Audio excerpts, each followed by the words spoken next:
महानगरपालिका आयुक्त सौम्या शर्मा यांच्या आदेशानंतर शहरात मिशन फ्री फुटपाथ अभियान वेगाने सुरू झालं आहे।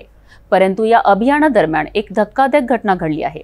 या कारवाई दरम्यान एकाने आत्मदहनाचा प्रयत्न केलाय। पाहूया सविस्तर बातमी। अमरावती शहरात आयुक्त सौम्या शर्मा यांनी पदभार स्वीकारल्यानंतर शहराला अतिक्रमण मुक्त करण्याचा विडा उचलला आहे। याच मिशन फ्री फुटपाथ अभियान अंतर्गत 15 जुलै रोजी वेलकम पॉइंट रहाडगाव रोडवर महानगरपालिकेच्या अतिक्रमण विभागाने कारवाई सुरू केली आहे।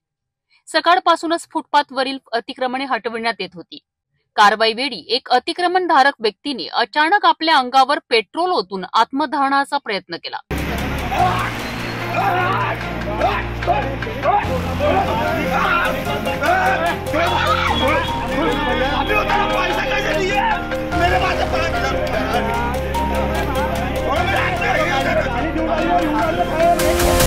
सुदैवाने वेळीच उपस्थित असलेल्या पोलिसांनी त्याला ताब्यात घेतले। धक्कादायक बाब म्हणजे त्याच्यासोबत त्याची पत्नीही उपस्थित होती, जी गर्भवती होती। या संवेदनशील परिस्थितीमुळे पोलिसांनी त्याला समज देऊन सोडून दिलेत। महानगरपालिकेचे अतिक्रमण प्रमुख योगेश कोल्हे आणि त्यांचे कर्मचारी तसेच गाडगेनगर पोलीस स्टेशनचे अधिकारी आणि कर्मचारी मोठ्या संख्येने या कारवाईसाठी उपस्थित होते। शहराला मोकळा श्वास मिळावा याकरिता सुरू असलेले हे अभियान सध्या तरी वादाच्या भोवऱ्यात सापडताना दिसतंय।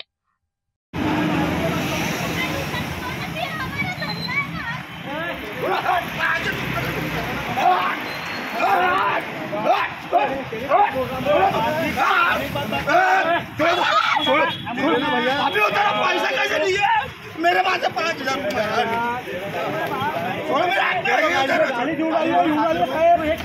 गाड़ी निकालो, फिर गाड़ी मेरी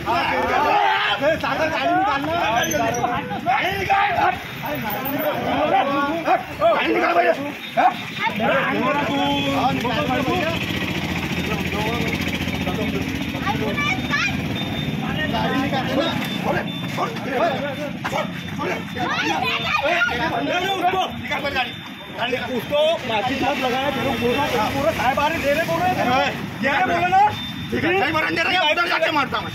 ओ गाड़ी बोलो, अपनी गाड़ी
मिशन फ्री फुटपाथ अभियानादरम्यान घडलेली धक्कादायक घटना, अशा घटनांमुळे प्रशासनासमोर मोठी आव्हान उभे राहतात।